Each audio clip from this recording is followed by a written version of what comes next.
నా మొగుడు rowdy part 36. ఇక లాభం లేదు, ఎవరు మనకి ఇన్ఫర్మేషన్ కరెక్ట్గా ఇచ్చేలా లేరు అని ఆశ్రమానికి వెళ్ళి డైరెక్ట్గా స్వామీజీని కలుస్తాడు శౌర్య. కానీ శౌర్య వెళ్ళిన సమయంలో అతను ధ్యానంలో ఉన్నారని అతని శిష్యులు చెప్పడంతో అక్కడే ఉన్న చెట్టు మీద అటు ఇటు తిరుగుతూ ఉంటాడు. తండ్రి వచ్చి వెళ్ళిన కాసేపటికి హనీ కూడా తల్లిని చూసేందుకు వచ్చి స్వామీజీ ధ్యానంలో ఉన్నారని శిష్యుడు చెప్పింది విని శౌర్య నిలబడ్డ చెట్టు కిందకే వస్తుంది. ఆశ్రమంలో వెయిటెంట్స్కి ఉన్న ప్లేస్ ఆ చెట్టు మాత్రమే. అప్పటి వరకు శౌర్య గమనించని హన్సీ అతన్ని చూడగానే నువ్వేంటి ఎక్కడ అని రయ్యమని అతని మీదకి పోతుంది. హలో హలో ఆగండి రౌడీ గారి పెళ్ళం, నేనెవరో ఏంటో చెప్పి అప్పుడు మీదకి రండి, అప్పుడు మీరు వస్తానంటే నేను వద్దంటానా చెప్పండి అంటూ కళ్ళెగరేస్తాడు శౌర్య. నేనెవరో చెప్పాలా? నువ్వు ఒక మావోయిస్ట్ లవర్వి కాబట్టి నువ్వు కూడా మావోయిస్టువి. అయితే ఇంతకుముందు నా లవర్ నన్ను రౌడీ అని పిలిచేది, అది కూడా రౌడీ కనుక నాకు రౌడీ అనే పేరు వచ్చిందా అంటూ సైడ్ డాష్ ఇస్తాడు శౌర్య. ఓ అంటూ మొహం ఇంకో పక్కకు తిప్పుకుంది హనీ. తెరిబరామని చూసుకుంటూ ఉంటాడు అతను. ముందు అయితే లావు కాదు సన్నం కాదు అన్నట్టు సన్నని నడుముతో పాలుగారే బొగ్గలతో ఉండే హనీ ఇప్పుడు కాటన్ శారీ, మెడలో షార్ట్ బ్లాక్ బీడ్స్, ఒక చేతికి వాచ్, ఇంకో చేతికి ఒక గాజు, నుదుటిలో చిన్న బింది, కళ్ళకి కాటుకతో అల్లిన జడలో కాస్త కొత్తగా బాగానే ఉంది. కానీ ఆ లుక్ శౌర్యకి నచ్చలేదు. నేను పక్కన లేకపోతే మరి ఇలా అయిపోతుందనుకుంటా. హనీ నువ్వు అసలు బాగాలేదురా అని ఆమె మొహం మీదే అంటాడు. నువ్వెవరు నాకు చెప్పడానికి కేర్లెస్గా అంటుంది. మొత్తానికి వదిలేసావా నన్ను? అమ్మా స్వామీజీ పిలుస్తున్నారు అని శిష్యుడు వచ్చి పిలవటంతో శౌర్య మాటలు పక్కన పెట్టి వెళ్ళడానికి సంశయిస్తుంది ఆమె. శౌర్యకి తన తల్లి గురించి తెలియడం ఇష్టం లేక, నువ్వు ఇంత కష్టపడేకో బేబీ, అత్త ఎక్కడే ఉందని నాకు తెలుసు, పద లోపలికి వెళ్దాం అంటూ చివరగా హనీ చెయ్యి పట్టుకొని లోపలికి తీసుకువెళ్తాడు శౌర్య. పక్కన విన్న శిష్యుని సైగతో స్వామీజీ ఎదురుగా కూర్చుంటారు ఇద్దరు. కళ్ళు తెరిచిన స్వామీజీ ఇద్దరిని చూసి చిన్న నవ్వు నవ్వి ఎందుకు వచ్చినట్టు అని అడుగుతారు. పెద్ద పవర్ఫుల్ స్వామీజీ మీరని విన్నాను, మేము ఎందుకు వచ్చామో మీకు తెలియదా? నేనెవరో తెలిసే నాతో ఇలా మాట్లాడుతున్నావా? శౌర్యాన్ని చూస్తూ అడుగుతారు స్వామీజీ. ఇంతకు ముందు తెలియదు, వచ్చే ముందు గూగుల్ని అడిగి తెలుసుకునే వచ్చాను. మరి నాతో ఎందుకు ఇంత వెటకారం? మీ ముందు అతి వినయం నటిస్తే మీకు తెలియదా? అందుకే నాలాగే నేను వచ్చి నాకు కావాల్సినవి తెలుసుకుంటాను. ఈ వ్యక్తిత్వమే నేను నడిపిస్తుంది. కానీ పోయిన ప్రేమ తిరిగి పొందాలంటే ప్రాణాలే పణంగా పెట్టాలి. పెడతావా? ప్రాణమా ఇచ్చేస్తాను, క్షణం ఆలోచించకుండా చెప్పేస్తాడు శౌర్య. మంచిది, నువ్వెందుకు తల్లి నీ మనసుని అల్లకొల్లాలని చేసుకుంటావు? నువ్వు వద్దు అనుకున్నా నీకు కావాల్సినవి నీ దగ్గరికి వస్తుంది. మీరేం చెప్పాలనుకుంటున్నారో నాకు అర్థం కాలేదు స్వామీజీ. అంతా కాలమే నిర్ణయిస్తుంది. కన్న తల్లి వద్దు అనుకునే ప్రేమని నువ్వు తెచ్చి ఇంట్లో పెడతావు, మానసికంగా నలిగిపోతావు. ధైర్యంగా ఉండు. మరో 6 నెలల తర్వాత నీ జీవితం గురించి వెనక్కి తిరిగి చూసుకోవలసిన పని లేదు. ఏమో నాకు జీవితంపై హోప్ లేదు, ఎలాగో ఒకలా పోతుంది నా లైఫ్ అని ముక్తసరిగా చెప్తుంది. ఆమె సమాధానికి చిన్నగా నవ్వుకొని, సవతిపోరు ఆడవాళ్ళకే ఉంటుందా, మగవాళ్ళకి ఉండదా అని శౌర్యాన్ని ఉద్దేశించి అడుగుతాడు స్వామీజీ. సవతిపోరా అంటూ ముఖం చిట్లిస్తాడు శౌర్య. శౌర్య ముఖం చూసి నీకు ఆ యోగం ఉంది అంటూ బాంబు పేలుస్తాడు. స్వామీజీ చెప్పిన మాట కొన్నిసార్లు నెమరు వేసుకోక అర్థమైన మరుక్షణం నిజమా అంటూ బేలగా చూస్తాడు శౌర్య. ఎన్నాళ్ళు ఉంటాడు? 2 సైడ్స్ నుండి నాకు తెప్పలు తప్పవా? ఇంతకు మించి చెప్పకూడదు నాయన. ఇప్పటికే నీ ముఖం చూసి 2 ముక్కలు ఎక్కువ చెప్పేశాను. మొత్తానికి చెప్పకపోయినా బాగుండేది కదా అని విసుగ్గా అనుకొని మా అత్తగారిని చూపించండి అంటాడు శౌర్య. ఇద్దరు కలిసి వెళ్తేనే ఆవిడికి ఈరోజు మాట వచ్చే అవకాశం ఉంది. నేను రెడీ అంటూ శౌర్య హనీ వంక చూసేసరికి ఆమె తల్లి కోసం తగ్గక తప్పదు. ఇద్దరూ కలిసి లోపలికి వెళ్ళేసరికి కళ్ళు మూసుకొని ఉన్న గోకుల గారు కళ్ళు తెరిచి చూస్తారు. అమ్మ అని ఒకరు, అత్త అని ఒకరు పిలుస్తూ ఆవిడ దగ్గరకు వెళ్ళేసరికి ఆనందంతో గోకుల గారు కళ్ళు చెమ్మగిల్లుతాయి. శౌర్యబాబు అన్న పిలుపులే లేనందున కాళ్ళు చేతులు కదలక, నోట మాట రాక పట్టమంచంపై పడుకొని ఉన్న గోకుల గారిని చూసి మనసు తరుక్కుపోతుంది శౌర్యకి. 4 రోజులు బట్టి తల్లి పరిస్థితి చూస్తూనే ఉన్న హనీ వచ్చిన ప్రతిసారి కన్నీళ్లు పెట్టుకునేదే తిరిగి వెళ్ళేది కాదు. ఇప్పుడు కూడా ఎంత ఆపుదాం అనుకున్నా ఆమె వల్ల కాలేదు. తల్లిని చూడగానే కళ్ళు వర్షించేని పని మొదలు పెడతాయి. ఏడవద్దు అన్నట్టు గోకుల గారి తల అడ్డంగా ఊపేసరికి తన తల్లి కళ్ళు తుడుచుకొని తల్లి నుదుటిపై ముద్దు పెట్టి ఎప్పుడు నార్మల్ అవుతావని ఏడుపు గొంతుతో అడుగుతుంది. దానికి సమాధానం ఆమె నుండి రాదు. కానీ శౌర్యాన్ని చూసి దగ్గరికి రమ్మని కళ్ళతోనే పిలుస్తారు గోకుల గారు. ఆవిడ దగ్గరకు వెళ్ళి కాళ్ళ దగ్గర కూర్చొని ఆవిడ కాళ్ళు తన ఒడిలో పెట్టుకుంటారు. ఆ కాళ్ళ మొత్తం ఆయిలీగా ఉంటుంది. అయినా శౌర్య పట్టించుకోడు. శౌర్యు బాబు అంటూ ముద్దుగా పిలుస్తూ కాళ్ళ దగ్గరికి తీసుకోవాలని చూస్తారు. కానీ కాళ్ళు కదపడం ఆమె వల్ల కాలేదు. గోకుల గారికి అత్త అంటూ ఆనందంగా పిలుస్తూ నీ కాలు నా ఒడిలో పెట్టుకున్నంత మాత్రాన ఏం కాదు, ఇలా ఉండనివ్వు. కానీ అత్త మళ్ళీ నన్ను పిలవ, నీ పిలుపు చాలా మిస్ అవుతున్నా. అసలు నీ చేతి వంట తినాలని ఎంత ఆశపడ్డానో తెలుసా? ఎప్పుడెప్పుడు హైదరాబాద్ వచ్చి నీ చేతి వంట తింటానా అనుకునేవాడిని. నేను ఒక్కడనే కంటే మీ కూతురుతో వస్తే బాగుంటుంది అని ముందు ఇక్కడికి వస్తే మీరు కూడా ఇక్కడే ఉన్నారని తెలిసింది. అయినా పర్వాలేదు, నువ్వు త్వరగా కోలుకో, మనం వెళ్ళిపోవచ్చు అంటూ గోకుల గారి పాదాలు వేలిలాగుతూ మాటలు చెప్తుంటే ఆవిడ పెదవుల్లో చిన్న స్మైల్ వస్తుంది. హనీ మాత్రం ఒక్క మాట మాట్లాడలేదు. శౌర్యాన్ని గోకుల గారిని మార్చి చూస్తుంది. నెల రోజుల్లో జరిగిన మార్పు ఈ ఒక్క రోజులో ఎలా? అదే కూడా వీణ్ణి చూసి. అంటే మమ్మీకి మా వల్ల ఇలా అయ్యిందా అనుకుని తల్లి వైపు బాధగా చూస్తుంది హనీని దగ్గరికి రమ్మని సాయిగ చేసి తల నెమురుతో శౌర్యాన్ని చూపించి సాయిగ చేస్తారు గోకుల గారు. తల్లి సాయిగ అర్థమై కోపంగా చూస్తూ వాడితో మాట్లాడే అవసరం నాకేంటి మమ్మీ అని మొహం తిప్పేసుకుంటుంది హనీ. బుద్ధుందా అసలు? ఎక్కడ ఏం మాట్లాడాలో తెలియదా అంటూ హనీపై అరిచి అత్త నువ్వెవరి గురించి టెన్షన్ పెట్టుకోకు, అందరూ ఎప్పటికైనా కలిసే వాళ్ళమే. నాపై నమ్మకం ఉంటే త్వరగా కోలుకోవా? ఇప్పుడు ఉన్న సిచ్యువేషన్లో నాకు ఉన్న పెద్ద సపోర్ట్ నువ్వు ఒక్కదానివే అంటూ బేలగా ముఖం పెడతాడు శౌర్య. అతని ముఖాన్ని చూసి గోకుల గారు నవ్వితే హనీ మాత్రం కొట్టేలా చూస్తుంది. సార్ ఎక్కువ టైం పేషెంట్ దగ్గర ఉండకూడదు, మిమ్మల్ని బయటకు వచ్చామని గురువు గారు చెప్పారు అంటూ శిష్యుడు వచ్చే వాళ్ళ ఇద్దరిని బయటకు తీసుకొచ్చేస్తాడు. స్వామీజీ మా అత్తయ్యని తీసుకు వెళ్ళిపోతాను, తను నార్మల్ అవుతుంది కదా, ఇంకా ఎక్కడ ఎందుకు? కాదని నేను ఎక్కడ చెప్పాను? ఆత్రం పక్షి అనగానే కిసుక్కుని నవ్వింది హనీ. ఇదిగో మీరు అలా పేర్లు పెడితే మీకు రెస్పెక్ట్ ఇవ్వను నేను. నేను చెప్పలేదు కదా నాయన. ముఖంలో ఆఫ్ చిరునవ్వు అతనిలో. మిమ్మల్ని చూసి కోపం వస్తుంది నాకు. తెచ్చుకోమని చెప్పలేదు కదా నాయన. అదే ప్రశాంతత వదనంతో అంటారు స్వామీజీ. మీతో గొడవపడే ఉద్దేశం నాకు లేదు, కానీ చెప్పండి అత్తాయిని తీసుకుపోనా? 15 రోజుల తర్వాత తీసుకువెళ్దువులే, ముందు నువ్వు ఉండటానికి నివాసం చూసుకో అంటూ నవ్వుతారు స్వామీజీ. నాదేం ఉందండి ఒంటరి పక్షిని, ఇక్కడే ముద్ద తినేసి పొద్దస్తమానం రోడ్డు మీద తిరిగేసి సాయంత్రం ఇక్కడే ఓ చెట్టు కింద పడికేస్తే సరి. మీ అత్తగారు వస్తే ఎక్కడ పెడతావు? అప్పుడు మంచి లగ్జరీ రూమ్ తీస్తాను. పట్టుపరుపులు తప్ప పట్టె మంచం కూడా తెలియని నువ్వు ఈరోజు ఎక్కడ ఉన్నావంటే? ఆపండి, పట్టుపరుపులు అని నేను ఎప్పుడూ విర్రవేగలేదు. నిజానికి వాటిపై నేను ఎప్పుడూ మనశ్శాంతిగా పడుకోలేదు కూడా. కొందరి వల్ల మాత్రమే నేను నిజమైన సంతోషం పొందాను అంటూ హనీని చూస్తూ చెప్తాడు శౌర్య. స్వామి నేను బయలుదేరుతున్నాను. మంచిది తల్లి అంటూ శౌర్యను హనీ తలపై చెయ్యపెట్టి కొన్ని తీర్థం నీళ్ళు చిలకరించి ఆశీర్వదించి పంపిస్తారు. హనీ కాసేపు అలా బయటకు వెళ్దామా? హనీ వెనక్కి కుక్క పిల్లలా తిరుగుతూ అడుగుతాడు శౌర్య. నువ్వెవరు? నీతో రావాలి మిస్టర్, ఎక్కువ మాట్లాడితే కేసు పెట్టాల్సి వస్తుంది అని వేలు చూపించి బెదిరించి తన స్కూటీపై వెళ్ళిపోతుంది హనీ. నాకు నమ్మకం లేదు, మళ్ళీ నా పిల్లని నా కౌగిలిలో వాలుతాను అని అనుకుంటూ ఉసూరుమంటూ కాలి నడకన వెళ్తూ ఉంటాడు శౌర్య. ఇది గమ్యం అని అతని ఆలోచనే లేదు. అలా నడిచి వెళ్తున్న శౌర్యకి స్కూటీ ఆపి ఎవరితోనే నవ్వుతూ మాట్లాడుతున్న హనీ కనిపించింది. అబ్బా ఏమే, నువ్వే చాలా రోజుల తర్వాత చూస్తున్నా అనుకుంటూ ఆమె వైపు అడుగులు వేసే కొద్దీ హనీ మాట్లాడే వ్యక్తి ముఖం క్లియర్గా కనిపించి అతని అడుగుల్లో వేగం పెరుగుతుంది. ఎవడి వీడు?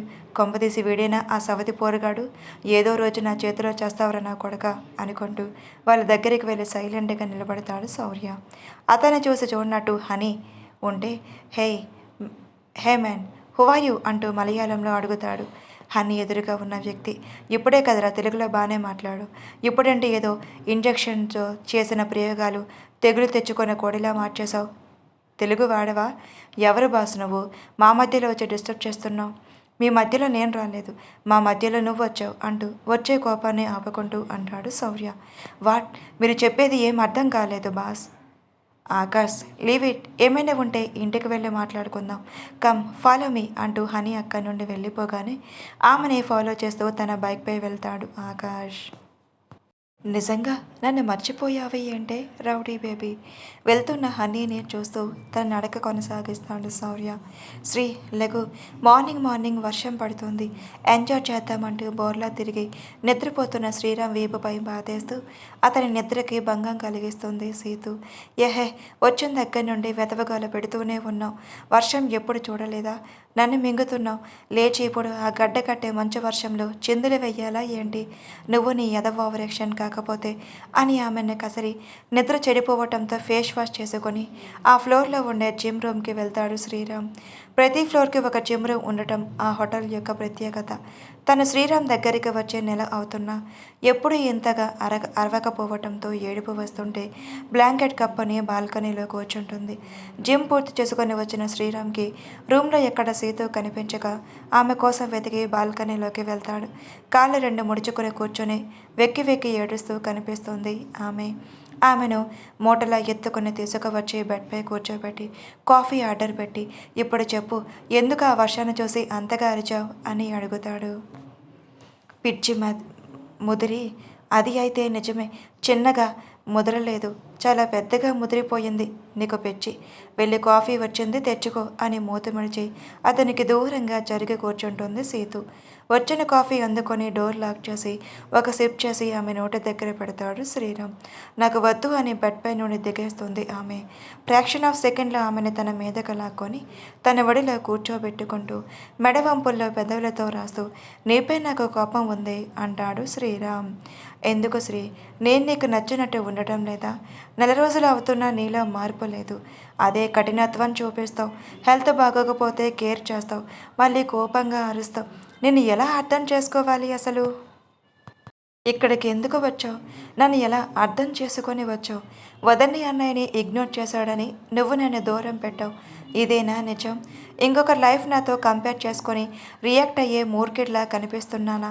మరి ఎందుకు నాపై నీకు కోపం? ఎందుకు వదిలేశావు నన్ను రుద్రపురంలో? చైతన్య ఇక్కడే ఉంటున్నాడు అని తెలిసి నువ్వు ఇక్కడికి వస్తే నా బలహీనత వాడికి చిక్కే అవకాశం ఉంది కాబట్టి లాస్ట్కి అనుకున్నదే అయ్యింది. అది అయిపోయి నెల అయ్యింది కదా, ఇంకా కోపం పోలేదా నీకు? పోలేదు. పోగొట్టనా?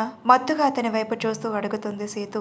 బాబోయ్, నీ రొమాన్స్ తట్టుకోవడం నా వల్ల కావడం లేదు తల్లి, కాస్త టైం ఇవ్వు అంటూ ఎముకలు సైతం ఫ్రీజ్ అయ్యే చలిలో పడుతున్న వర్షంలో తడవాలి అని ఆమె పిచ్చి కోరిక తీర్చడానికి సీతుని ఎత్తుకొని బాల్కనీలోకి వెళ్తాడు శ్రీ. అమ్మో చలి అంటూ శ్రీరామ్ని చుట్టుకుపోతుంది సీతు. ఇంకెందుకు మరి బయటకు తీసుకురమ్మన్నావు? ఇంత చలిలో నీ వెచ్చని కౌగిలో ఇముడిపోవడానికి? నిజం చెప్పు, నన్ను రచ్చగొట్టడానికే కదా? తప్పేముంది? తప్పు చేసేద్దాం శ్రీ. నేను నీలో ఒక్కటైతే అప్పుడైనా నువ్వు ఎక్కడికి వెళ్ళినా నన్ను కూడా వెంట పెట్టుకొని వెళ్తావు. లేదంటే నువ్వు అక్కడవే పోతున్నావు. మీ అన్న కాదు, నువ్వు రౌడీలా ఉన్నావు. తప్పు కాదు అంటూనే తప్పు చేసేద్దాం అంటున్నావా? నీ ఏజ్ జస్ట్ 20 కాదు, ఇంకో వారంలో 21 కంప్లీట్ అవుతాయి. నేనేం చిన్నదాన్ని కాదు. నువ్వు ఒకసారి బయటికి వెళ్ళి చూడు. ఆ వయసు చాటింగ్లు డేటింగ్లు అని తిరిగి చివరికి హాస్పిటల్ చుట్టూ కూడా తిరుగుతున్నారు. నేను ఎప్పుడే చెప్పాను ఒకరితో నన్ను, నా లైఫ్ని నా వాళ్ళని కంపేర్ చేసుకోను అని. ఇంకెందుకు ఇంత చలిలో మగ్గిపోవడం? పద లోపలికి పోదాం అంటూ మూత తిప్పుతుంది. కిస్ కూడా వద్దా? నవ్వుతూ అడుగుతాడు. కిస్ అనగానే మనసు ఐస్లా అతని వైపు లాగేస్తున్నా కష్టంగా కంట్రోల్ అవుతూ నాకు వద్దు అంటుంది. అరే రే, డీప్ ఫ్రెండ్స్ కిస్ ఇద్దాం అనుకున్నాను, మిస్ అయినట్టేనా? సైడ్ స్మైల్తో అడుగుతాడు శ్రీరామ్. శ్రీ, నాకు వీక్నెస్ మీద కొడుతున్నావు. నీకు నువ్వుగా ఇచ్చే ముద్దు కాదు అనగలనా? గారంగా అంటూ వెళ్ళి శ్రీరామ్ని అతుక్కుపోతుంది సీతు. నవ్వుతూ శుతిమెత్తగా ఆమె పెదవులు అందుకొని మరో లోకానికి తీసుకు వెళ్ళిపోతాడు శ్రీరామ్. హనీ మీనాక్షి గారు కూర్చొని మాట్లాడుకుంటూ ఉండగా హనీని ఫాలో అవుతూ వచ్చిన ఆకాష్ ఎంట్రీ ఇస్తాడు. నమస్తే ఆంటీ గారు, బాగున్నారా? నువ్వా ఆకాష్? రా బాబు. ఏంటి ఈ మధ్యన రావడమే మానేసావు? ఆకాష్ బ్రీఫ్గా చెప్పాలి అంటే ఆకాష్ ఫ్యామిలీ మొత్తం ఆంధ్ర. అతని వృత్తిరీత్యా 5 ఏళ్ల నుండి కేరళలో స్థిరపడ్డాడు. ఇప్పుడు అతనికి పెళ్లి చేయాలని ఫ్యామిలీ చూస్తుంటే కాస్త టైం ఇమ్మని హనీకి పెళ్లి ప్రపోజల్ పెడతాడు. ఇంకా ఆమె నుండి ఆన్సర్ రాలేదు. ఏ సిచ్యువేషన్లో ప్రపోజల్ పెట్టాడో ముందు ముందు వస్తుంది. హాస్పిటల్లో బిజీ అండి, ఈవేళ కాస్త తీరిక దొరికింది అని ఇలా వచ్చాను. నవ్వుతూ వెళ్ళి చొరవగా హనీ పక్కన కూర్చుంటాడు. ఆమె అసలు అది విషయమే కాదు అన్నట్టుగా పట్టించుకోలేదు. అది చూసి వాళ్ళ వెనకే వచ్చిన శౌర్యకి మండిపోతుంది.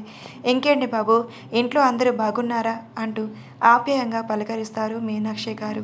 హా ఆంటీ, మీ ఆరోగ్యం ఎలా ఉంటుంది? ఈ మధ్య చెకప్కే రాలేదు మీరు అంటూ చిరుకోపంగా చూస్తాడు ఆకాష్. అమ్మ అసలు వినడం లేదు ఆకాష్, కాంప్లైంట్గా చెప్తుంది హనీ. ఇక నుండి ఎర్లీ మార్నింగ్ నేను వచ్చి చెకప్ చేస్తానులే హనీ, యూ డోంట్ వరీ అని హామీ ఇస్తాడు ఆకాష్. థ్యాంక్స్ ఆకాష్, నీ హెల్ప్ ఎప్పటికీ మర్చిపోలేను కృతజ్ఞతగా అంటుంది హనీ.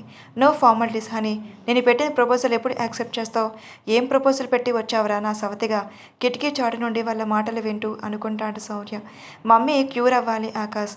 హో అవునా, హౌస్ ఒక పోర్షన్ రెంట్కి ఇస్తాను అన్నారు కదా, ఎవరు దొరకలేదో తెలుగు వాళ్ళు? లేదు ఆకాష్. అవునా, అయితే మనం తెలుగు వాళ్ళమేగా, చెలరేగిపోవాలి అనుకుంటూ తన ఎంట్రీ ఇస్తాడు శౌర్య. నమస్తే అండి అంటూ. ఏం కావాలి బాస్? శౌర్యని చూసి రియాక్ట్ అయిన ఆకాష్ అడుగుతాడు. ఇల్లు అద్దెకి కావాలి, టూలెట్ బోర్డ్ చూసి వచ్చాను అని ఇన్నోసెంట్గా అడుగుతాడు శౌర్య. తెలుగువారా? పక్కా తెలుగు అండి, మీరు కూడా తెలుగు అయితే అండర్స్టాండింగ్ బాగుంటుంది అంటూ తన 2 చేతి వేళ్ళు పెనవేస్తూ అంటాడు శౌర్య. నిజమే బాస్, మా హనీకి కూడా తోడుగా ఉంటారు. తోడు ఏంటి అండి, పెద్దవారి ఉన్నారుగా అంటూ మీనాక్షి గారిని చూపిస్తాడు శౌర్య. ఆవిడ వల్ల అన్నయ్య గారితో ఉంటారంటండి. హనీ తన క్లినిక్ కోసమే ఇక్కడే ఉంటుంది. ఆకాష్ బయట వరకే అవన్నీ చెప్పటం అవసరమా అంటూ చిరాగ్గా ముఖం పెడుతుంది హనీ. కొన్నాళ్ళు నీతో ట్రావెల్ చేస్తే ఆ అబ్బాయి కదా హనీ చెప్పాల్సి. ఎలాగో ఇంకొన్ని రోజులు పోతే మా ఇంటికి వచ్చే మహాలక్ష్మివి అంటూ పళ్ళు ఎకిలిస్తాడు ఆకాష్. ఓహో పెళ్ళమా, సిగ్నల్ దొరికేస్తున్నావన్నమాట. ఇక నుండి నీ రౌడీ మొగుడిని చూపిస్తా, చూడవే రౌడీ బేబీ అంటూ అద్దెయంతో ఏంటో చెప్తే సెటిల్మెంట్ చేస్తానండి అని అతి వినయం నటిస్తాడు శౌర్య.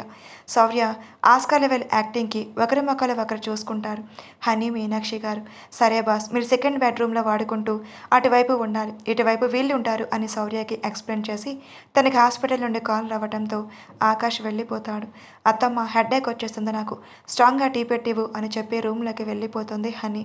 మీనాక్షి గారి కిచెన్లోకి వెళ్ళటం చూసి ఆ నొప్పి నేను తగ్గించిన బేబీ అనుకుంటూ హనీ వెనకే రూమ్లోకి వెళ్ళి డోర్ క్లోజ్ చేస్తాడు శౌర్య. ఓయ్ నువ్వేంటి ఇక్కడ, నీది పక్క రూమ్, నాకు రూమ్లో ఎందుకే, నీ పక్క చిన్న చోటు సరిపోదా? వెళ్ళు, మీరా ఇస్తుంది ఆ పక్కల చోటు అంటూ తన మీదగా వస్తున్న శౌర్యాన్ని వెనక్కి నెట్టేస్తుంది. మీరా లేదే, దాని ఇంటికి అది పోయింది, లేదంటే దాంతోనే కదా సెటిల్ అయ్యేవాడిని. మిస్సింగ్ హెయిర్ అంటూ సాడ్ ఫేస్ పెడతాడు. నా దగ్గర దాని పేరు ఎత్తితే తల బద్దలు కొట్టేస్తా, ముందు బయటకు పో అని అరుస్తుంది హనీ. వెళ్ళను అత్తమ్మ అంటూ అరుస్తున్న ఆమె నడుం పట్టుకుని ప్రెస్ చేసి వదులుతాడు శౌర్య. ఆ మాట ఆమె గొంతు దాటి బయటకు రాలేదు, కానీ శౌర్యపై పట్టరాని కోపం వచ్చి అతని చెంప పగలు కొడుతేస్తుంది. పెద్దగా నొప్పి అనిపించలేదు ఏంటి, అతని నుండి మొహం తిప్పుకుంటుంది హనీ. హనీ టీ ఇదిగో తల్లి. సైలెంట్గా వెళ్ళి డోర్ ఓపెన్ చేసి టీ అందుకుంటుంది హనీ.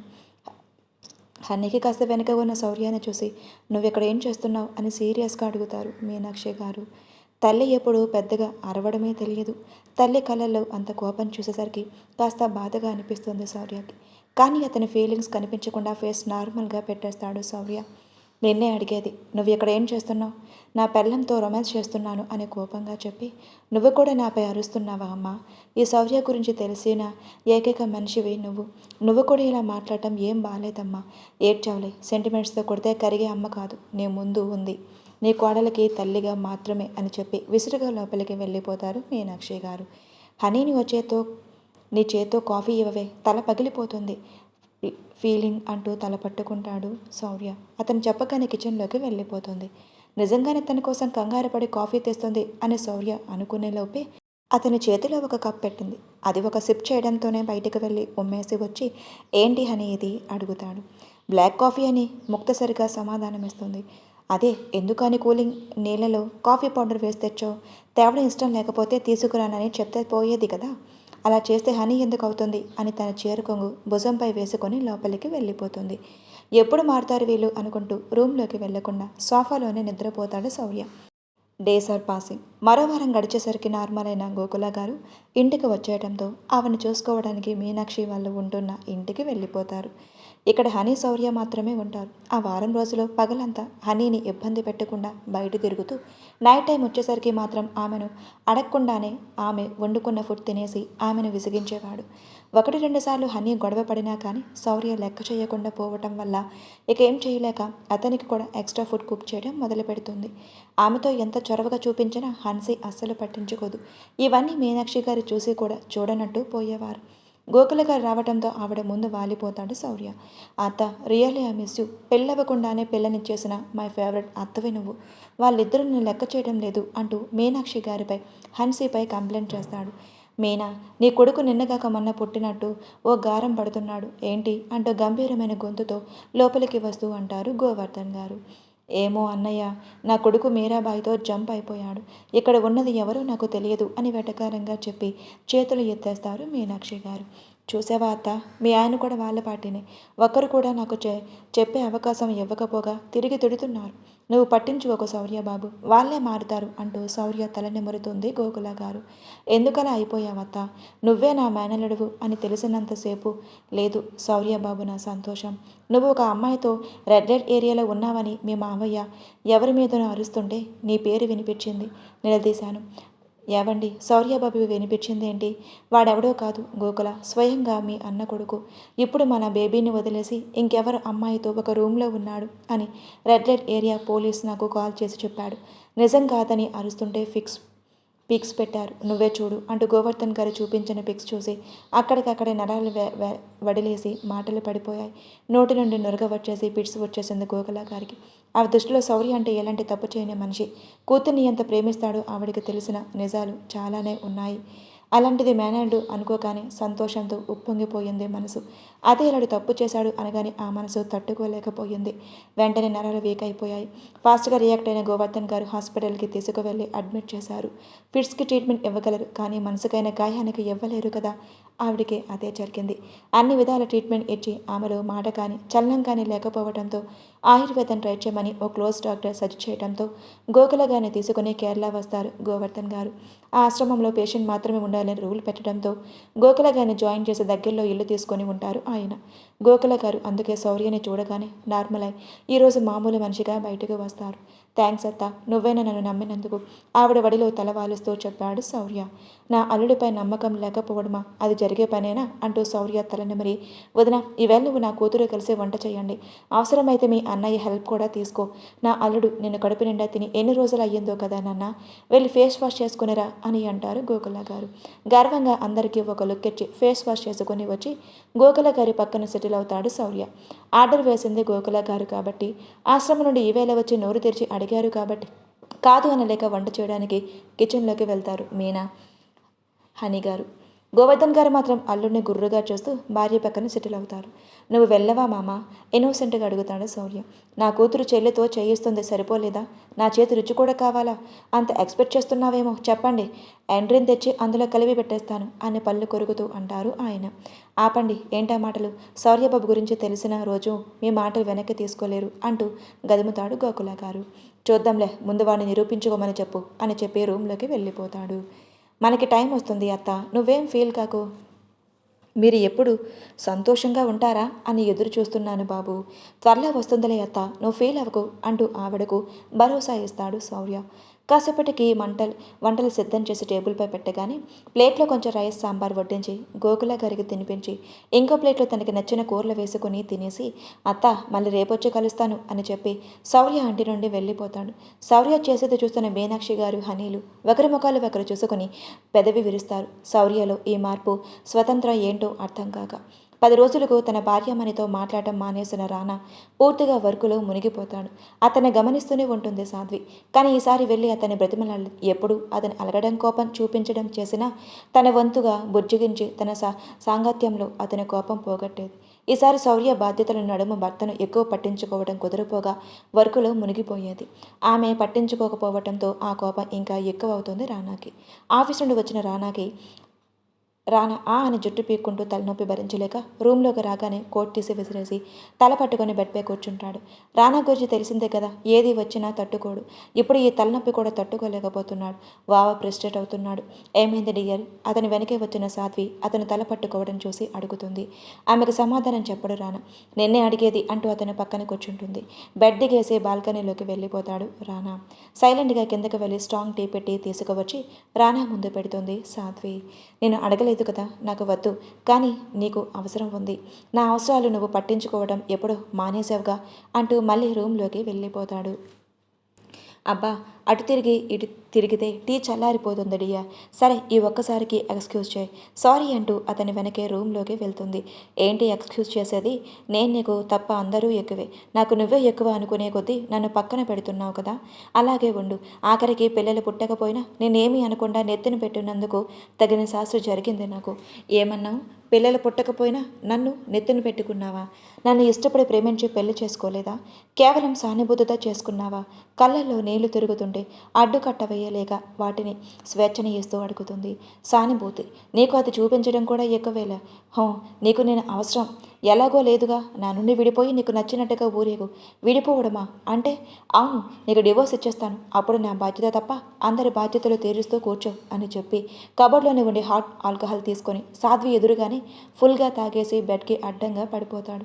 పోవే పో, నీకు నేను తప్ప అందరూ కావాలి, నన్ను మాత్రం పట్టించుకోవు అని పలవరిస్తూ ఉంటాడు నిద్రలో. ఎందుకు ఊరికే ఎక్కువ ఇమాజిన్ చేసుకుంటావురా? నాకు అందరికంటే ముందు నువ్వే ఎక్కువ అని తెలియదా నీకు? ఎందుకురా ఈ కోపం? నువ్వు లేకుండా నేను ఎలా ఉండగలను? పొమ్మంటున్నా అంటూ రానా పక్కన కూర్చొని అతని తల నిమురుతూ ఆలోచిస్తూ ఉంటుంది. అక్క అంటూ సాధిక డోర్ కొట్టడంతో కళ్ళు తుడుచుకొని డోర్ ఓపెన్ చేస్తుంది సాధ్వి. డిన్నర్ చేయడానికి రండి, మేము బయట ఫాస్ట్ ఫుడ్ తిన్నా రా బావా. బావకి అయితే హెడేక్ అని స్లీప్ కూడా వేసేస్తున్నాడు, మీరు తినేసి పడుకోండి అని నవ్వు నటిస్తూ చెప్పి డోర్ క్లోజ్ చేసి రానా కాళ్ళ దగ్గర కూర్చొని ఏడుస్తూ ఎప్పటికో నిద్రపోతుంది. ఇషిక్ గారు, అక్క వాళ్ళ డిన్నర్కి రారంట, రండి మనం తిందాం, వస్తున్నా 2 minutes అంటూ ల్యాప్టాప్ డౌన్ చేసి హ్యాండ్ వాష్ చేసుకుని డైనింగ్ టేబుల్ దగ్గర కూర్చుంటారు. అతను వడ్డించిన పక్క నిలబడి ఆమెకు మొదట ముద్ద నోటి దగ్గర పెడతాడు ఇషిక్. నేను తర్వాత తింటాను, ఒక్కదాన్ని ఏం తింటావురా, ఇలా తినే అంటూ ఆమెకు తినిపిస్తూ తను తిని రూమ్కి వెళ్ళిపోతాడు. సాధిక టేబుల్పై అన్నీ సర్ది రూమ్లోకి వెళ్ళేసరికి బెడ్ మధ్యలో పిల్లో వాల్ కట్టి ఇషిక్ ఒకవైపు పడుకొని కనిపిస్తాడు. అసలేమనుకుంటున్నాడు ఇతను అనుకుంటూ ఏంటి ఈ వాల్ అని అడుగుతుంది. నువ్వేగా టచ్లు బొచ్చులు నో అన్నావు. నేను ఆ మాట చెప్పి 10 days అవుతుంది. ఇప్పటిదాకా లేని వాల్ ఇప్పుడు ఎందుకు వచ్చిందంట? ఈ 10 రోజులు కుదురు ఉన్న చేతులు కాళ్ళు ఇప్పుడు కుదురు ఉండను అంటున్నా. అందుకే నేనే నీ సేఫ్టీ కోసం వాల్ కట్టాను. ఓహో, ఇప్పటి వరకు నా హస్బెండ్ ఇన్నోసెంట్గా బాపని అనుకున్నాను, కానీ పెద్ద కంత్రి అని ఇప్పుడే తెలిసింది అంటూ మధ్యలో వాల్ తీసేసి అతనికి తన వీపు చూపిస్తూ పడుకుంటుంది. సాది, ఇట్స్ నాట్ ఫెయిర్. ఫెయిర్ లేదు, ఫెయిర్ అండ్ లవ్లీ లేదు. నోరు మూసుకొని పడుకోండి. ఏం జరిగినా నాకు సంబంధం లేదు. మరి ఏం జరుగుతుంది అంటూ సరుణ అతని వైపు తిరిగి అడుగుతుంది. ఏమో, ఏం జరుగుతుందో తెలియదు. నువ్వు రోజు నిద్రలో నా హార్ట్ మీదకు వచ్చేస్తున్నావురా. బై మిస్టేక్ ఏం జరిగినా నేను బాధ్యతనే కాదు. ఎందుకు కాదు? తెలిసి జరిగినా తెలియక జరిగినా అన్నిటికీ మీరే బాధ్యతలు. పోనీ ఏం చెయ్యాలో నువ్వే చెప్పు. అలానే పడుకోండి, మధ్యలో పిల్లోస్ అవి పెట్టొద్దు. నిజం చెప్పు, సింగిల్గా పడుకోవాలంటే నీకు భయం కదా? చాలా సంబరం. ఏదో ఇన్స్టెంట్ లెవెల్లో ప్రయోగం చేసి కనుక్కున్నట్టు మీరు మీ బిల్డప్ అంటూ అటువైపు తిరిగి కళ్ళు మూసుకొని నవ్వుకుంటుంది. ఏయ్ దొంగ, నాతో ఆడుకుంటున్నావు కదా? ఆమెను వెల్లకిలా తిప్పి ఆమె మీదకి చేరిపోతాడు. ఇషిక్ గారు అంటూ భయంగా అతని గుండెలపై చెయ్యి అడ్డుపెట్టి ఆపుతుంది. నేనేం చెయ్యనురా, మన ఫస్ట్ ఇంటిమేషన్ ఏదో అనుకోకుండా జరిగిపోయింది. ఇదైనా అమ్మ వాళ్ళ పర్మిషన్తో చేసుకుందాం. అప్పటి వరకు చిన్న చిన్నవి కోమ, నీకు ఓకే అంటేనే అంటూ ఆమె వైపు చూస్తాడు. ఇషిక్ మాటలకు తేలికగా ఊపిరి తీసుకుంటూ థ్యాంక్ యూ అంటూ అతన్ని తన మీదకి లాక్కొని గట్టిగా హక్ చేసుకుంటుంది సాధిక. ఆమె కోఆపరేషన్కి ధైర్యంగా ఆమె పెదవులు అందుకుంటాడు ఇషిక్. ఎర్లీ మార్నింగ్ లేచి సీరియస్గా రెడీ అవుతున్న రానాని గమనిస్తూనే ఉంటుంది సాధ్వి. ఏమైనా మాట్లాడతాడేమో అని. కానీ అతను తన పాటికి తను రెడీ అవుతూ మనం ఒక చోటుకి వెళ్ళాలి, రెడీ అయ్యిరా అని కోపంగా చెప్పి కారు దగ్గర వెయిట్ చేస్తాడు. బావా కాఫీ అంటూ వస్తుంది సాధిక. థ్యాంక్స్ రా. అవునరా, నీ నెక్స్ట్ ప్లాన్ ఏంటి? బొటిక్ పెడదాం అనుకుంటున్నాను బావా.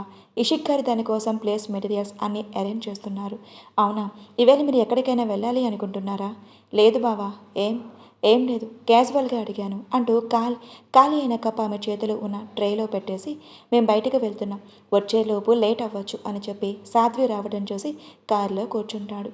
చెల్లికి చిన్న స్మైల్ ఇచ్చి రానా పక్కన కూర్చోగానే ఆ కార్ ఏమో స్పీడ్ రోడ్పై పరుగులు పెడుతుంది. ఒక అరగంట ప్రయాణం తర్వాత ఫేమస్ లాయర్స్ ఉండే కాలనీలో ఓ ఇంటి ముందు ఆగుతుంది రానా కారు. లాయర్ జగన్నాథం అని ఉన్న నేమ్ బోర్డు చూడగానే సాధ్వికి అర్థమయ్యింది రానా ఇక్కడికి ఎందుకు తీసుకువచ్చాడు అని. బొట్టు పెట్టి దిగమని చెప్పాలా, దిగు అంటూ రానా కసిరేసరికి ఉలిక్కిపడి కిందకి దిగి అతని వెంట లోపలికి వెళ్తుంది.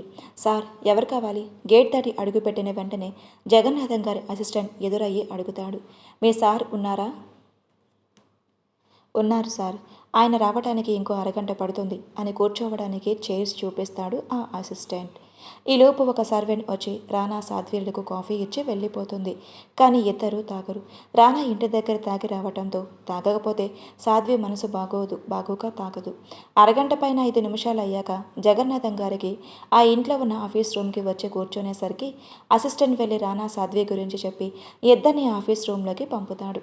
రూమ్లోకి ఎంటర్ అయిన జంటను పరీక్షగా చూసి వచ్చిన ఇద్దరు తనకు తెలిసిన వారే అని గుర్తొచ్చి ఫేస్ క్యాజువల్గా మార్చేస్తారు ఆయన. చెప్పండి ఎందుకు వచ్చారు? సీట్లో సరిగ్గా కూర్చొని కళ్ళజోడు సరిచేసుకుంటూ అడుగుతారు ఆయన. మీ దగ్గరికి ఎందుకు వస్తారు? విడాకుల కోసమేగా. రానా మాటల్లో పగురు ఇట్టే తెలిసిపోతుంది ఎవరికైనా. అలానే ఎందుకు అనుకోవాలి? నేను అందరినీ విడగొట్టేవాడిలా కనిపిస్తున్నానా? జంటలను కలపమని కూడా వస్తుంటారు నా దగ్గరికి. మీరు ఏ బాపతో తెలుసుకోవచ్చా? వచ్చిన వాళ్ళందరికీ విడాకులు ఇచ్చుకుంటూ పోవాలా? అతని ప్రశ్నలకు 2 చేతులు జోడించి నమస్కారం పెట్టేస్తాడు రానా. సరే ఇప్పుడైనా తిన్నగా చెప్పు. జగన్నాథ గారి గొంతు ఘాటుగా వస్తుంది రానా బిహేవియర్కి. మా ఇద్దరికి మ్యూచువల్ అండర్స్టాండింగ్ డివోర్స్ కావాలి అని. అయితే త్వరగా వచ్చేస్తాయంటగా. ఏవైనా సరైన కారణం లేకపోతే రావు. మా ఇద్దరికీ కలిసి ఉండటం ఇష్టం లేదు. నీ పేరేంటి మిస్టర్? రానా. పూర్తి పేరు రానా ప్రతాప్ రుద్ర. నీ పేరేంటమ్మా? వచ్చినప్పటి నుంచి మౌనంగా ఉన్న ఆమె ముఖంలో ఎక్స్ప్రెషన్స్ గమనిస్తూ అడుగుతారు రాయర్ గారు. సాధ్వి రానా ప్రతాప్ రుద్ర అండి. గుడ్. ఇప్పుడు చెప్పండి, ఎందుకు డివోర్స్ కావాలి? నాతో కలిసి ఉండటం ఆమె కష్టంగా ఫీల్ అవుతుంది. నువ్వు ఇష్టంగా ఫీల్ అవుతున్నావా? లేదు, నాకు కూడా కష్టంగానే ఉందిలే. నీ భర్త చెప్పిన దాన్ని నువ్వేమంటావు తల్లి? ఆయన ఇష్టమే నా ఇష్టమండి. నీకంటూ ఒపీనియన్ ఉండదా? ఆయన నా ప్రపంచం, అంతకంటే ఒపీనియన్స్ ఏం లేవు. ఎప్పటి వరకు లేని ప్రపంచం ఇప్పుడు గుర్తు వచ్చింది. బయటకు వస్తే జీవించేస్తారు యాక్టింగ్లో. పక్క నుండి రానా గొనుకుడు. నీకు ఎందుకో విడాకులు ఇచ్చేయడమే నయం అనిపిస్తుందమ్మా. ఎదుటి మనిషి నోటి దురుసు మన మనసుని విరిచేస్తుంది. విరిగిన మనసు అతుక్కోవడం చాలా కష్టం. అది అర్థం కాని మూర్ఖుల మధ్య ఉండకపోవటమే మంచిది.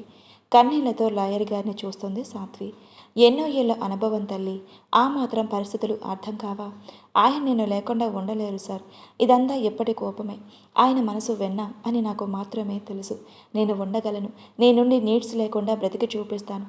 నువ్వేం సొత్తు చెప్పకు. మీ ఆయన ఉంటాడంట కదమ్మా, నీకెందుకు అంత భయం అతని పట్ల? ఉండనివ్వు. మీరిద్దరూ రేపు ఒకసారి రండి. కొన్ని ఫామ్స్లో సంతకం పెట్టాలి. అప్పటి వాళ్ళని పంపించేసి తన పర్సనల్ ఫోన్ నుండి శౌర్యకి కాల్ చేస్తారు జగన్నాథం గారు. చెప్పండి సార్, శౌర్య ఫ్యామిలీ అడ్వకేట్ కూడా జగన్నాథ్ గారు కావటంతో అతని నెంబర్ శౌర్య సేవ్ చేసుకొని ఉంచుకుంటాడు. శౌర్య: హా సార్, నేనే. మీ తమ్ముడు తన వైఫ్ని తీసుకొని నా దగ్గరికి వచ్చాడు. ఎవరు? ఇషిక్ రానానా? రానా ప్రతాప్ రుద్ర అతని వైఫ్ సాత్విక. ఎందుకు వచ్చారు? విడాకులు కావాలి అని. వాట్? అవును, విడాకులు కావాలని వచ్చారు. మీ తమ్ముడైతే ఎంత త్వరగా వీలు ఉంటే అంత త్వరగా ఇచ్చేయమని అడుగుతున్నాడు. లిజన్, ఏం చెప్పాడు? అతని వైఫ్ తనని పట్టించుకోవడం లేదని, ఆమెను అతను అవసరం లేదు అని. బాగానే ఉన్నారే. ఈ మధ్య మీ తమ్ముడు బాగా ఫోర్స్ చేస్తున్నాడు. ఇచ్చేయండి సార్. ఆ స్టూపిడ్ ఫీలోకి వాల్యూ ఉన్న వస్తువు పక్కన ఉన్నంతసేపు దాని వాల్యూ తెలియదు. వాడే ఏడుస్తాడు తర్వాత. యవ్వనం అంటే సాధ్వి నలిగిపోతుంది. ఇచ్చేయండి. అడుక్కు తింటాడు ఎదవ అని చిరాగ్గా కాల్ కట్ చేసి సాధ్వికి మెసేజ్ చేస్తాడు. ఆఫీస్ విశేషాలు ఏంటి అని. సిన్సియర్గా చాలా క్లియర్గా అన్నీ మెసేజ్ చేస్తుంది. కేవలం ఆఫీస్కి సంబంధించినవి మాత్రమే. ఎలా ఉంది మీ లవ్ లైఫ్? సూపర్ గుడ్ బావా అని సాధ్వి నుండి రిప్లై. ఓ సూపర్ గుడ్. వాడిని దాచేస్తుంది. చెత్త ఎదవ, ఇంత మంచి అమ్మాయిని వదులుకుంటాడా అనుకుంటూ ఓకేరా, take care of your self అని చెప్పి రానాకి కాల్ చేస్తాడు శౌర్య. హా అన్నయ్య, ఏం చేస్తున్నావురా? ఇప్పుడే బయటికి వెళ్ళి వచ్చా. షికారుకు వెళ్ళారా? వికారం ఎక్కువై వెళ్ళారా? హో, మ్యాటర్ నీ వరకు వచ్చిందా? ఇంకెందుకు దాయటం? చేయటం. సాధ్వి లేకుండా నువ్వు ఉండలేవు రానా. నీలో ఈరోజు ఉన్న ఆవేశం రేపుండదు. అప్పుడు కావాలి అన్న సాధ్వి రాదు. తన మనసు మొక్కలు చేయకుండా బుద్ధిగా ఉండు. నో, నాకు డివోర్స్ ఇచ్చేయమను. దానికి నేను అవసరం లేదు. నన్ను పట్టించుకోవటమే లేదు. నేను ఒకప్పుడు హనీని ఇలా హర్ట్ చేసుకుంటూ పోయాను. చివరికి ఏమయ్యింది? దాని కాళ్ళు పట్టుకున్నా నన్ను చూడను కూడా చూడట్లేదు. అది లేకుండా నేను ఉండగలనన్నయ్య. నీకు చెప్పిన అర్థం కాదురా మూర్ఖుడా. ఏదోలా ఏడివు. కానీ ఎప్పుడైనా అన్నయ్య పెళ్ళం కావాలి అని వచ్చావంటే నేనే చంపేస్తాను. కానీ ఒక్కటి రానా, సాధ్వి లేని నీ లైఫ్ శూన్యం అని చెప్పి కాల్ కట్ చేసి అసహనంగా ఫోన్ నేలకేసి కొడతాడు శౌర్య. పగిలిన సౌండ్కి క్లినిక్కి వెళ్ళడానికి రెడీ అవుతున్న హనీ బయటికి వచ్చి చూస్తుంది. ఫోన్ ముక్కలు ముక్కలు అయ్యి శౌర్య వెనక్కి వాలి తల పట్టుకుని కనిపిస్తాడు. వెళ్ళి కాఫీ తెచ్చి అతని ముందు పెట్టి రెడీ అయి క్లినిక్కి వెళ్ళిపోతుంది హన్సీ. ఆ కప్ తీసుకొని తాగి ఫ్రెష్ మైండ్తో వెళ్ళి హన్సీ ముందు కూర్చుంటాడు. వచ్చేశాడు. చిన్న ఫేవర్ చేస్తే వెనకే వచ్చేస్తాడు అని కొనుక్కుంటూ, నువ్వేంటి ఇక్కడ, పేషెంట్స్ వస్తారు, బయటికి పో అని కసురుతుంది. హనీ ఒక మాట చెప్పే వెళ్ళిపోతాను. ఏంటి ఇప్పుడు నేను వచ్చి నేను ఇలా విసిగిస్తున్నాను కదా, నీకేమైనా ఇబ్బందిగా ఉందా? ఖచ్చితంగా ఉంటుంది. ప్రశాంతంగా ఉన్న నా లైఫ్లోకి వచ్చి నన్ను డిస్టర్బ్ చేస్తున్నావు. ఇబ్బంది ఉండదా? సర్లే, ఇక నీకు కనిపించను ఎప్పటికీ. ఎందుకో హార్ట్ పెయిన్ వస్తుంది, ఒక హగ్ ఇవ్వవా అంటూ లేచి నుంచుంటాడు. అప్పటికే అతని మాటకి ఫుల్ షాక్ అయిపోయింది ఆమె. శౌర్య గొంతులో ఏదో పెయిన్ గమనిస్తుంది హనీ. అతను హగ్ అనగానే ట్రాన్స్లో లేచి నిలబడుతుంది. థ్యాంక్స్ అంటూ ఆమెను హగ్ చేసుకుని, హనీ ఐ లవ్ యూరా. ఈ మాట ఎప్పుడో చెప్పాలి, కానీ నా పరిస్థితులు అడ్డు వచ్చి ఆగిపోయాను. నేను బాధ్యతలు ఎత్తుకున్నాక హ్యాపీ లైఫ్ లీడ్ చేసిందే లేదురా. నా లైఫ్లోకి నువ్వు కనిపించాకే అదృష్టం అంటే ఏంటో తెలిసింది.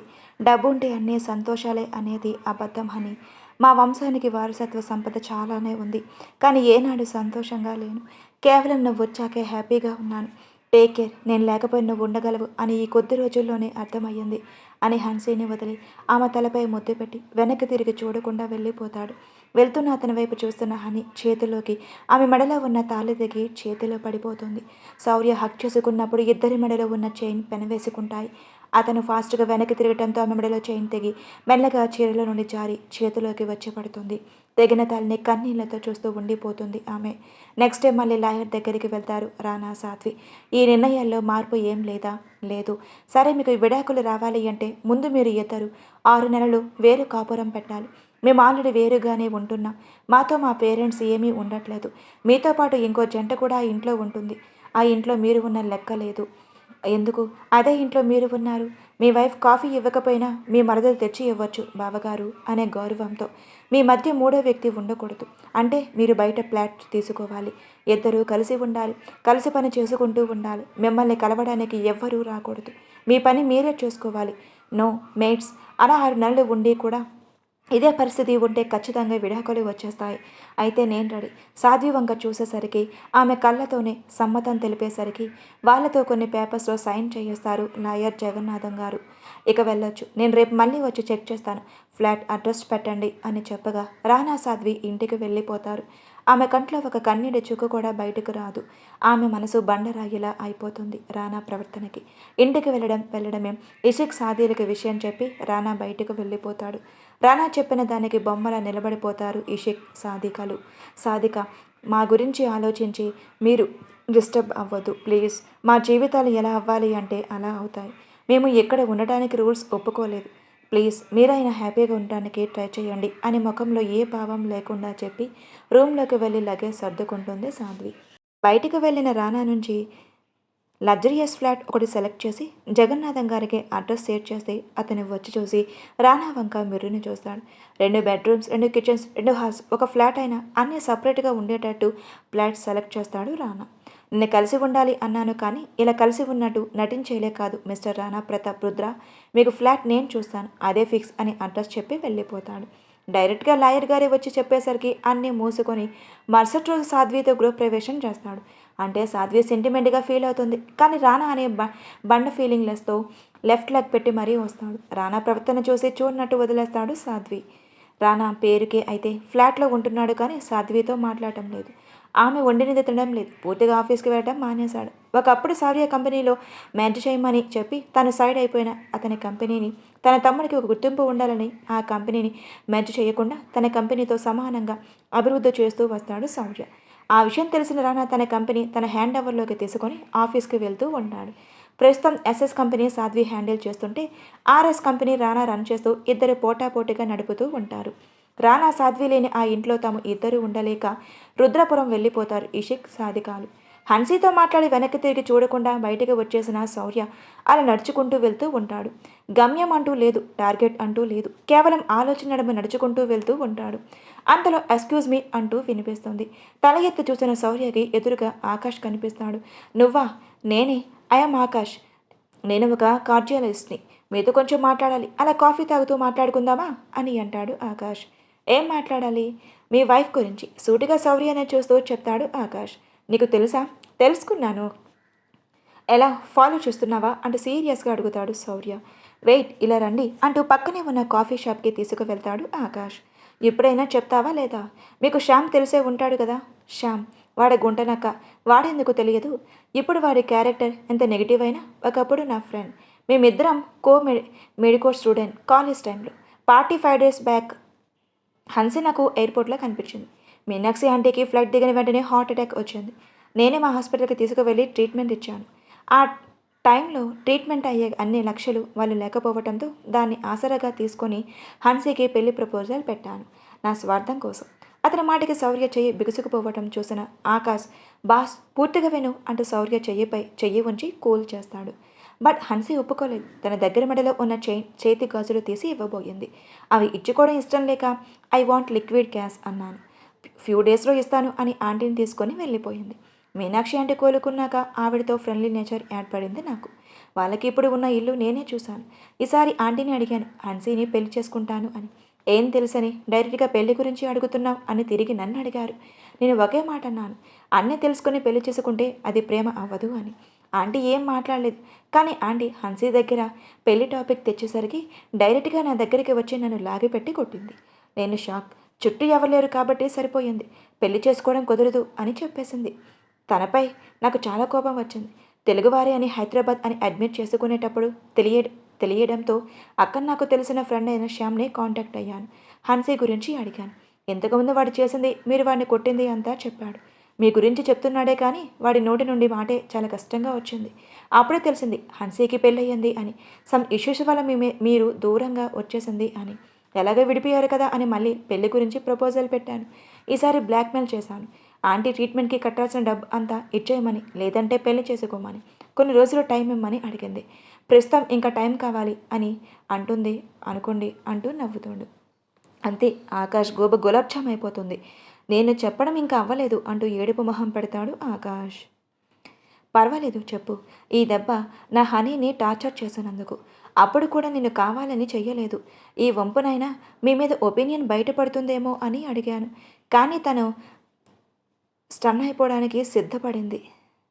చివరి మాట విన్న శౌర్య అయితే మాట రాలేదు నోట నుండి. అలా ఎలా అయిపోతుంది, నేనేమైపోవాలి అంటూ సీరియస్గా అంటాడు కదా. నేను శ్యామ్ మాటల్లో మీ గురించి తెలుసుకున్నాక మీరు పెట్టుకున్న జాన్ని కలిశాను. హన్సీ గురించి చెప్పాను. అతనితో మీకు ఇన్ఫర్మేషన్ వెళ్ళేలా చేశాను. నాకు అర్థమయ్యింది తను ఎలాగో నన్ను పెళ్లి చేసుకోదు అని. నన్ అయ్యే కంటే కనీసం తను మీతో త్వరగా హ్యాపీగా ఉండాలని జ్ఞాన్ని పట్టుకొని కలిశాను. బట్ జ్ఞాన్ నాకు హనీ నన్నవ్వాలి అనుకునే విషయం చెప్పలేదు. మీరు ఆ టైంలో ఏ పరిస్థితిలో ఉన్నారో, ఇప్పుడు కూడా పెళ్ళి అని వెంటబడేది మీరే తన భర్త అని పరిచయం చేసి మీతో మింగల్ అయిపోతుంది అనే, కానీ తను ఇబ్బంది పెట్టాలని నా ఉద్దేశం కాదు. అందుకే హనీ ఈ ఇంట్లో మీరు కూడా ఉండి సమస్యను సాల్వ్ చేసుకుంటారు అని అద్దె పేరు చెప్పి అక్కడ ఉండమన్నాను. లేదంటే ఏ అదవైన ఒక అమ్మాయిని పెళ్లి చేసుకునే ఉద్దేశం ఉంటే ఇంకొకరిని తెచ్చి అమ్మాయి పక్కన పెడతాడా? మీ ఇద్దరిని కలపాలని ఏదో నా చిన్న ప్రయత్నం. ఒక్క చూపుకి నచ్చిన అమ్మాయి కోసం ఇంత తాపత్రయం. నైస్ మిస్టర్ ఆకాష్, మీ ఫ్యూచర్ వైఫ్ వెరీ లక్కీ. కానీ ఇది ప్రేమ అంటే నేను కూడా ఒప్పుకోను.